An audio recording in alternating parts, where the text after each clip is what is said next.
Hi, good evening, everyone. I hope I'm very clearly audible and visible to all the participants. So in this ARCHUP series, I'll be discussing some questions to make you revise the concepts for JEE Mathematics B.Arch. I hope you are aware that this series has already started and we have already conducted 3 sessions previously in the series. This is the 4th such session in the same series. Idea is very simple, students. We solve the previous year's questions in this series or in these videos and try to make you understand that what is the basic idea, what is the basic concept, or what should be the strategy while attempting JEE B.Arch previous year's questions, or rather while attempting the JEE B.Arch paper 2 with the help of these previous year's questions. Along with that, if you have any queries or concerns regarding mathematics or regarding the examination, feel free to post your queries and concerns in the chat box. I'll love to answer those queries. So without further ado, let's get started with today's session. I believe the screen which I have shared is properly visible and seen by all the participants. So I think we can straight away start with today's agenda. So here we are. I have shared a question right there in front of you. And I will really appreciate that if you try this question by yourself first. The question is pretty simple, students. It says that S is a set, which is the set of, matrices. So this is a set of matrices. Now, let's say that matrix is A. Now, what does that matrix contain? So that matrix contain elements like 0, 1, C, 1, A, D, 1, B, E. I hope you all are able to understand this very clearly. So this is a matrix. Now, we are also told that the elements of this matrix, which elements, students? A, B, C, D, and E. These 5 elements can be either 0 or 1. We are already told that here with the help of this data.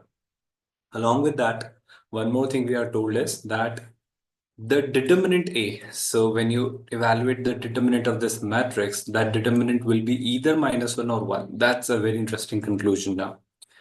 What they now trying to have you or see you is, or want to solve is that the number of elements in SS. So how many different matrices are possible?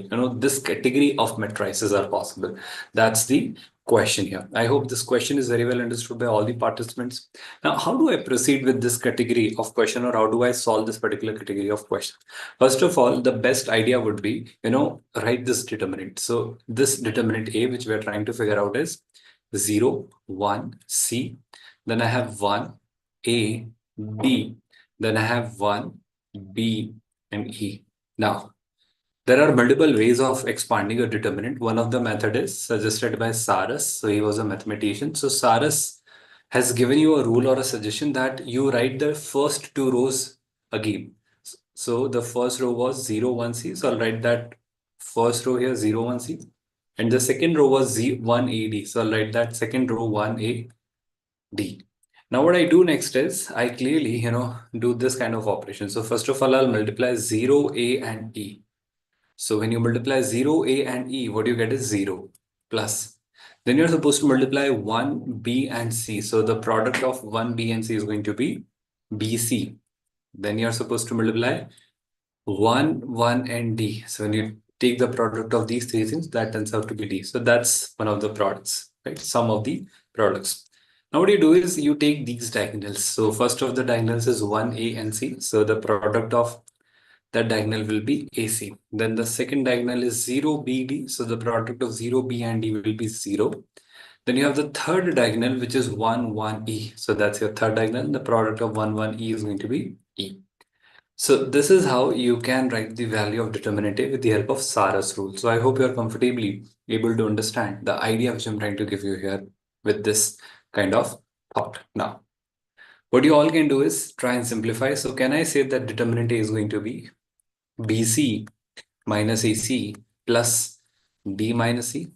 Or in a more simpler language, if I were to simplify it, can I write determinant A as, C taken common B minus A plus, D minus E?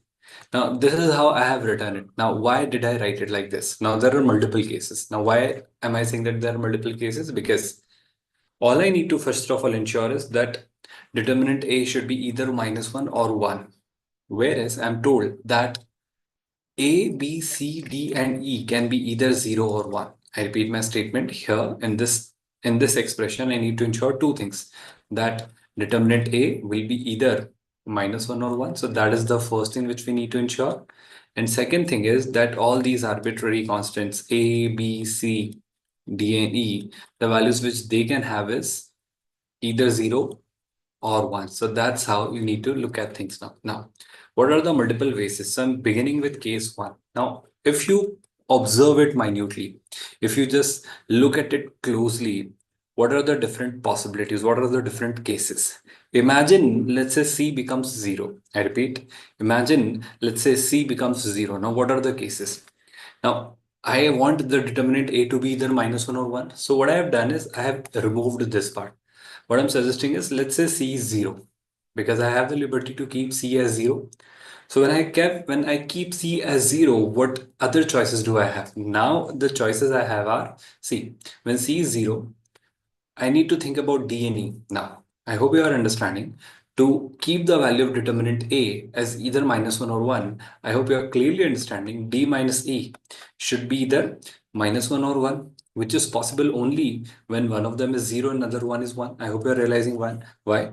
So one of the cases will be that I should keep D 0 and E as 1, because when you keep D 0 and E as 1, you get the value of determinant A as -1.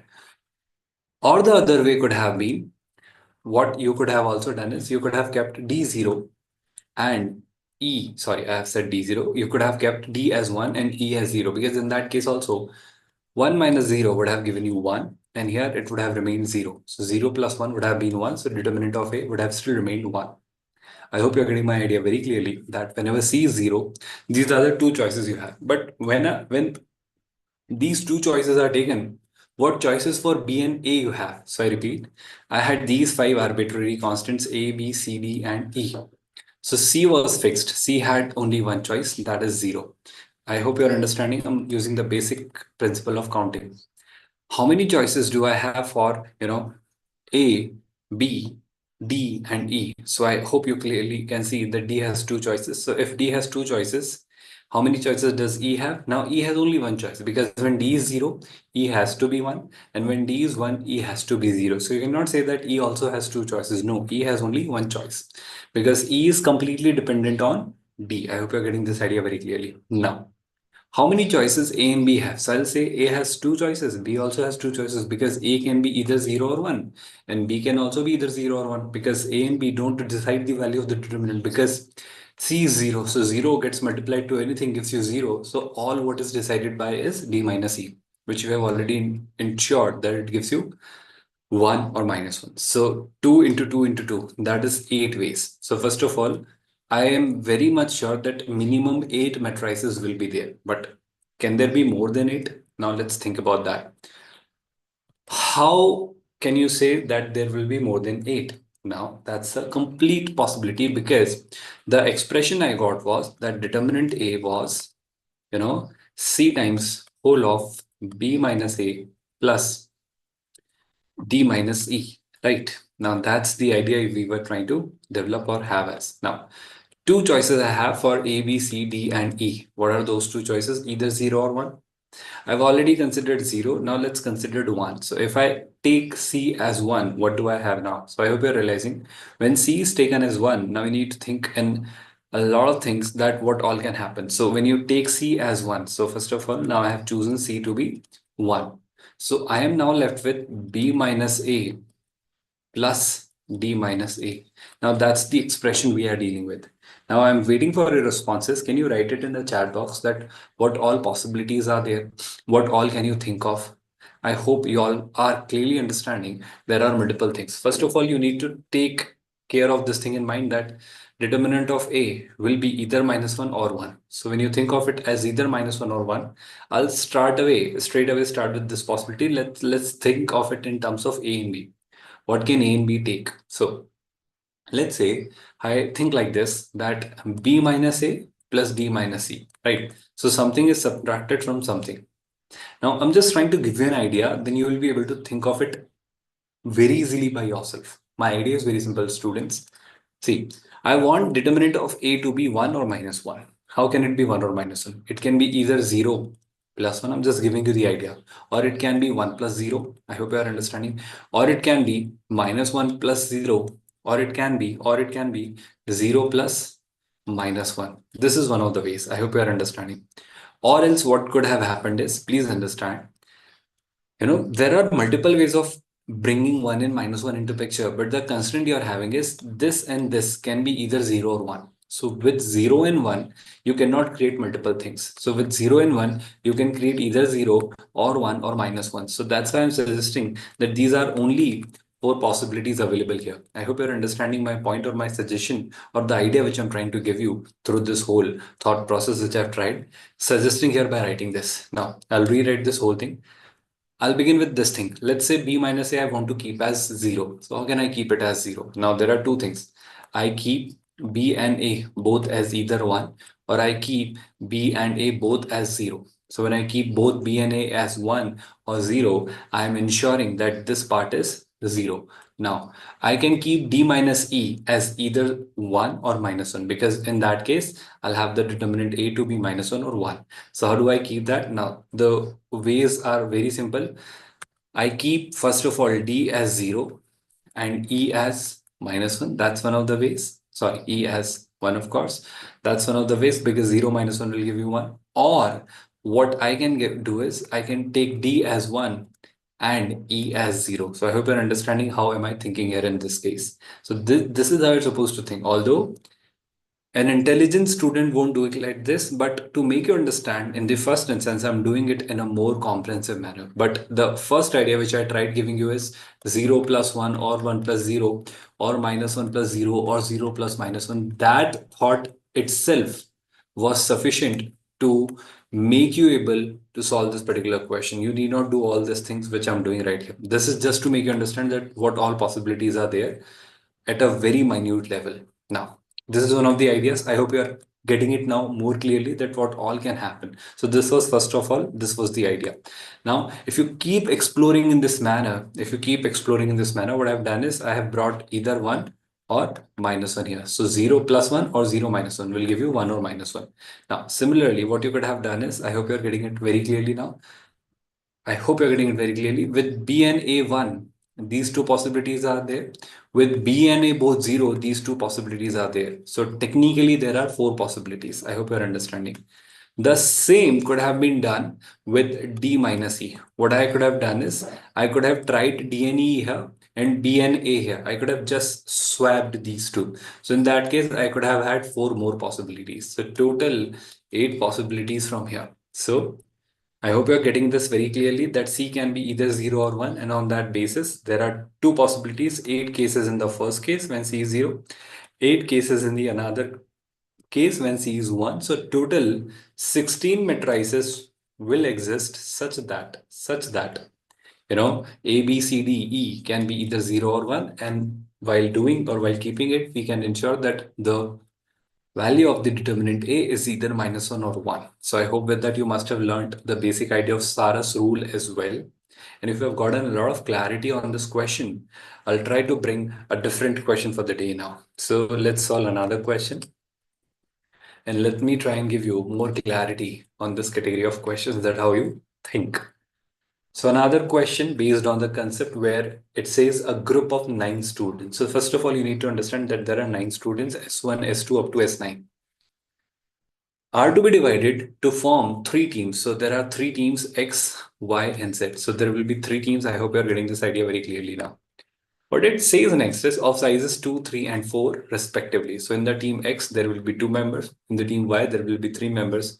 And in the team Z, there will be 4 members. I hope you're clear with this. Now, what it also says is that suppose that S1 cannot be selected for the team X. So this is a very basic condition, that S1 cannot be there in the team X. S1 is not going to be there.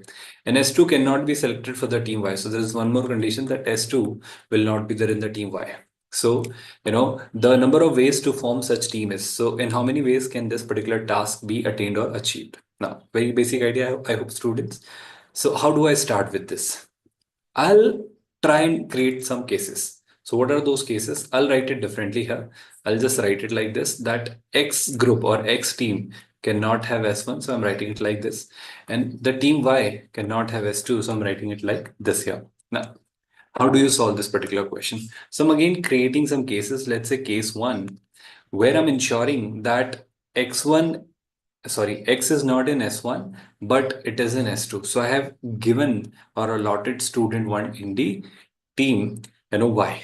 So I have, by doing this, I have ensured that, the student one, you know, or rather I'll do differently. I'll take this case second time. As of now, I'll do this. Let's say, of course, S1 is not going to be in the team X, but let's say S2 is there in the team X. So let's not take this case. I'll take this case later. But first of all, I'm taking this case where S1 is not supposed to be in the team X. So I'm taking S2 here, which I can do. I hope you all are understanding why. Because why the team Y cannot have the student 2. So student 2 I'm assigning to the team X. I hope you are understanding and listening. This is the number of members these teams can have, 2, 3, and 4 respectively. Now, when I do this, now what all is there for me? Very simple idea, students. How do I proceed with this? Very, very straightforward idea. Now, S2 is already there. I repeat, S2 is already there. S1 cannot be there, and there were supposed to be 2 members. So how can I ensure there are 2 members? If I had 9 students, I repeat, if I had 9 students, out of which S2 has already been assigned, S1 cannot be chosen for the team X. So how many members do I have? So out of 9, I'm left with 7 students, mind you everyone. So out of 7 students, 1 student can be chosen in 7C1 ways. Did you all get my statement here? Now, the next statement, listen to this part more carefully. This part says that now when you're left with how many students? I had originally 9 students. Out of the 9 students, 2 students are assigned to the group X. Now for the group Y, I'm left with 7 students. So these 7 students don't have any constraint with them now because S2 is there in the group X. S1 is going to be in either Y or Z, so I need not bother about that. So total there are 7 students which are to be divided into 2 groups of sizes 3 and 4 each. So I can do it like this. Total students, which is 7 factorial, divided by size of first group, which is 3 factorial, into size of second group, which is 4 factorial. So this is how case 1 will be done. So I hope you are clear with the case 1, that how did we do it, and very clearly you must have understood what all was there. Now this case had a perfect possibility that S2 could have been considered for S1. I hope why. Sorry, S2 we have already assigned in the group X. I'm actually using a lot of different words. Now I'll give you the second case. The question isn't completed, students. We need to consider the second case as well. See, we had 3 teams, X, Y, and Z. The team X had 2 members, the team Y had 3 members, and the team Z had 4 members. The another constraint was S1 cannot be in the X team and S2 cannot be in the Y team. This is the first answer. So this needs to be clubbed with the other answer. Now that other answer, the second case or the next possibility is what we are exploring. Now, what is that second possibility? Second possibility says, let's say the team X does not contain S1 and S2 both. See, previously we ensured that S2 was there in the team X. S1 is anyway not going to be in the team X.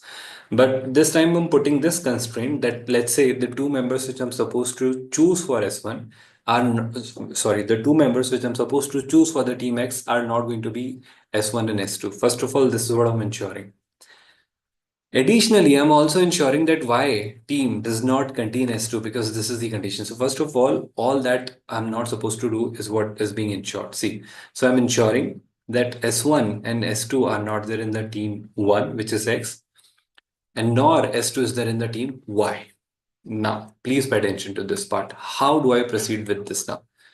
For the team X, how many choices do I have? I repeat again, how many students did I have initially? So initially we had 9 students.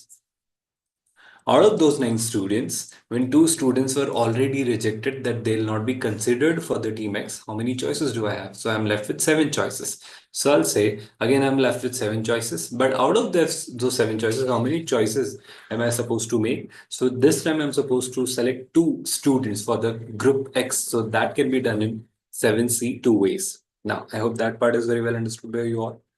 Now, once you have done that, please understand please understand, when you say that S2 is not there in the group X, S2 is not there in the group Y, what you're trying to say is S2 is there in the group Z. I hope you're understanding it. So when you're supposed to select 4 members for the group Z, you have already selected 1 member. And now we're supposed to select 3 members for the group S2. So 3 members for the group S2 and 3 members for the group, sorry, 3 members for the group Y and 3 members for the group Z are to be selected. So basically 6 members are to be selected.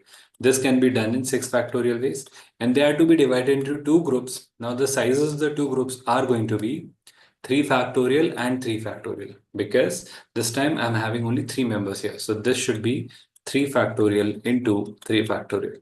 And there is no other possibility, because all what could have happened is very clearly discussed over here. So I hope this part is very well understood by you all, that how should you solve this. And I'm very sure that expansion part, that how to expand a factorial, is also very well understood by all of you. Along with that, there is a very important instruction or announcement for you all, that we have started our B.Arch entrance, hybrid crash batch for NATA and JEE2, JEE Paper 2, of course. The admissions are already open, going on basically, and you can receive up to 30% scholarship in this course. This course is basically for all the 12 going students and anyone who has completed 12th standard. And you can contact us on the given number 8086 111 or 8086 111 So these are the 2 contact numbers. You can contact us. With that, if I continue further, I'll introduce or give you the next question for the day. That again is a very interesting question.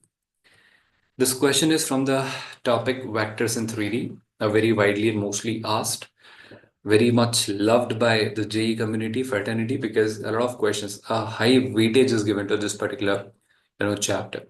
So first of all, again, we'll understand the question, the concept, then we'll discuss how to solve it. Let us go through it one by one.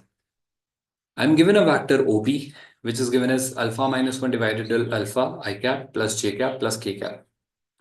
We are given another vector OQ, which is I cap plus beta minus 1 divided by beta j cap plus k cap. And the third vector OR, which is I cap plus j cap plus half of k cap. So these are the 3 vectors. Well, that's okay. Now, also told that alpha and beta can be any real number, but they cannot be 0. I hope this is quite evident that they cannot be 0. And O denotes origin. So O here is clearly origin. Now you're also told that the triple product here, OP cross OQ dot OR, the scalar triple product here is 0. I hope you know how to expand it. The determinant method I'm talking about. Now, and the point alpha comma beta comma 2 lies on this plane 3x plus 3y minus z plus L is equal to 0. And then you are asked the value of L. Now, this information I'll try and use later, because when finally I'm supposed to find the value of L. But before doing that, I think the most important task here is that I use this information, which says OP cross OQ dot OR is equal to 0. Now, how do you do that? First of all, I'll write the components of the vector OP, which is alpha minus 1 by alpha. Then you have 1, then you have 1. Then the component of OQ, which are 1, beta minus 1 upon beta, and then 1. Then we'll have the components of the vector OR, which is 1, 1 and half. And this value we are given as 0. So first of all, we'll be solving this part, and I am very sure you know how to solve a determinant. So I'm not solving this part assuming that you know how to expand a determinant. So when you expand this determinant, the final result which you are going to receive is going to be alpha plus beta plus 1 is equal to 0. So that's one of the results which you'll definitely, receive. Now, the next conclusion which we all are going to, I hope you know how to expand a determinant. I'll again discuss or give you the idea that how to apply the Saras rule. Trust me, that is more convenient, that is more simpler, that is more efficient. Saras rule is always very simple, students. What I do is, you multiply these 3 first, the principal diagonal. But before multiplying these 3 first, you rewrite the first and the second row. So that was your first row. This is going to be the second row. And what you all need to do is, take take the product of this principal diagonal here, this one. Then to this you add this, the product of these three elements. To this you add the product of this. Then what you do is, from that sum, the sum of those three products, you subtract the sum of the product of these three elements plus product of these three elements plus product of these three elements. So that's what you do. Okay, so Nikhil, that's very simple. If you Google it, you'll know it. So don't worry about it. Definitely after your 12th board examination, you will receive the second attempt dates. Now, let's come back to this discussion we all are having. I hope since all of you are there, I'm just giving you this very important announcement that if you're preparing for your JEE paper JEE paper 2 second attempt, or for NATA, we have a crash batch for you. It has already started. Admissions are still open. This is a hybrid crash. For more queries and concerns, you can contact us on the given number here. So you can take a screenshot of it, or you can contact us. The details are given in the chat box as well, the live chat which is currently going on. I'm coming back to the discussion we are having.